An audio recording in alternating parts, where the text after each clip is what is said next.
This idea, khair and shar. Human beings are taken into account for the good they do and the evil they do. The Quran says, لَهَا مَا كَسَبَتْ, for the soul is the good that it earned, وَعَلَيْهَا مَكْتَسَبَتْ, and against the soul is the evil that it has acquired. So we are taken into account for good and evil that we do in the world. The Muslims, the Quran is emphasizing the doing of good actions. Now, one of the words that it uses for this is hasanat. And the opposite is sayyat. Hasanat, the root word is beauty. In other words, there's an idea that a good action is a congruous action. It is a harmonic action.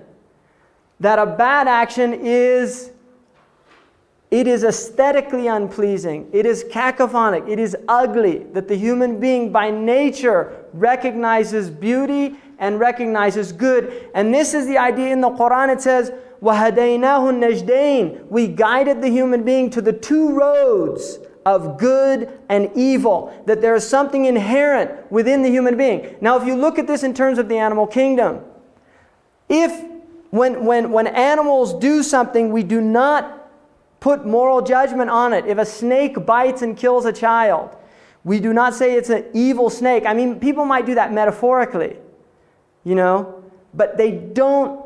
There's not a moral component there. It's simply being itself. And there's a Rumi tells a story about the turtle and the scorpion and the frog. Right, they're at the side of the river. And the scorpion asks the frog, give me a ride across the river so I don't have to walk around or across the lake. The frog says, I'm not stupid. If I give you a ride, you'll sting me. And the scorpion says, that's ridiculous. Think about this. If I sting you, we'll both sink and drown. So the frog says, that makes sense. Takes him across. Halfway across, the scorpion stings the frog. The frog says, why'd you do that? He says, my nature. Right? So the idea then is that there is within the animal world natures that they cannot change. If a lion is hungry and it sees you, it sees lunch. It does not see you as, I'm going to do something really evil today. I'm going to go eat this poor person. It's just fulfilling its nature. When a human being eats another human being, right? Like that guy Dower or whatever his name was. Yeah, Dahmer. There's something we say that is sick. Why? What is the difference between the lion eating the human being and this guy eating the human being? The moral component. We say he should know better. That's a breach of the social contract. The person has gone out of its boundaries. And this is very important because in the Quran there is an idea of hudud, of boundaries, and that the human being is morally bound to stay within the boundaries and not transgress them.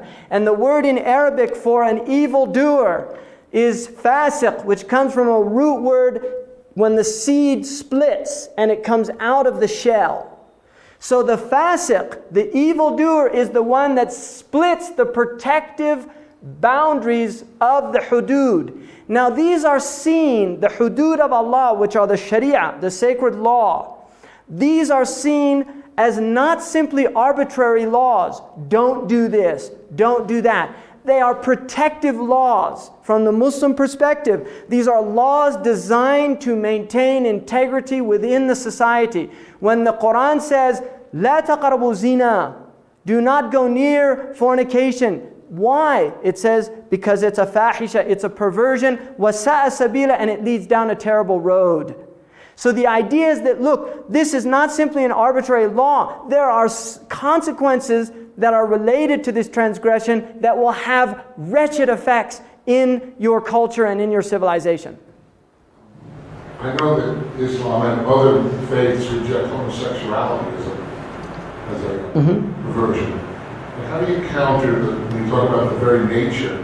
We all know people that are born as children. You see them acting feminine, they're boys. Yeah. Acting Femininity. They make no choice. They just from little kids, you can tell. Femininity is not, there's nothing, it's not encouraged for a male. But a ma'boon is mentioned in the books of fiqh, a feminine person. Somebody who acts effeminate is mentioned that it's undesirable that he leads the prayer. But there's no moral stigma there. You're not saying that this person is bad or evil. When that person makes a choice to transgress boundary. Now, see, the thing is here, the idea of impulse. I don't know because I haven't been, that's not my experience of the world, right? I've been attracted to the opposite sex. That does not mean that I don't recognize a handsome man if I see them. I think it's natural for us to recognize beauty, right? There's an attraction to beautiful people, whether it's a male or a female. I think that's quite normal. From the Islamic perspective, if there is an impulse, then what is demanded of the individual is that they suppress that.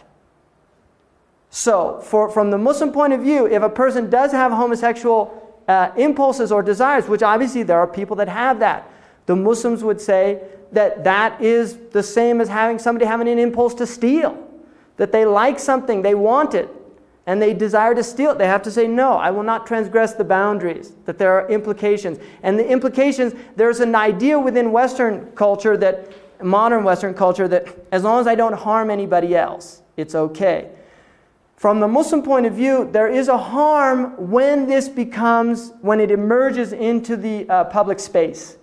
In other words, as far as the Muslims are concerned, what people do behind their closed doors is their own business. That is not my area of judgment. If I see an effeminate man, I should not assume that he's a homosexual by Islamic law. That's not my place. If somebody is openly doing these things, that is what becomes condemned. When there's an open breach. The same with alcohol. Somebody that makes wine in their house and drinks wine, that's between them and God. The minute they step out into the public space, then that is where the Sharia says no. Right? So in terms of Islamic law, what applies to them in this world is only what moves into the public space, not what's in the private space. But in terms of the next world, we believe that God takes people to account for the public and the private space. So that's really the way I think the Muslims would look at it. And the Prophet said that from my community there will be different types of homosexuality. He said there will be homosexuality of the glance, and homosexuality of touch, and then homosexuality of the action. It's in the hadith, yeah. And it's also considered one of the signs of the end of time and I'm going to talk about when we get to the end of time, with homosexuality and lesbianism become very prevalent according to the Prophet Muhammad.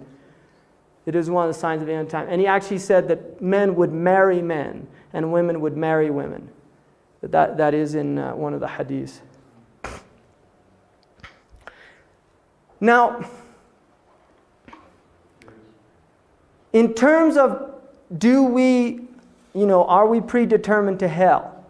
Or are we predetermined? Which is obviously a question that your students are going to ask you. From the Muslim point of view, no one gets to paradise with their actions, but no one gets there without their actions. In other words, there is an idea that we cannot be grateful enough for the gift of life, for the gift of sight, speech, hearing, power, volition, all of these things. And therefore, anything that we do is still a shortcoming in relation to what we owe God. There is that idea. So there is definitely an idea, like in the Christian religion, of grace, that you are saved by grace. The Christians would see it as through the blood of Christ. The Muslims would see it as through the grace of God, right? By the rahmah, the mercy of God. But the Quran very clearly says, لَيْسَ لِلْإِنسَانِ إِلَّا مَا سَعَى. Man, the human being, only has what they strive for. So you will see your actions. And your actions, you are taken to account for your actions.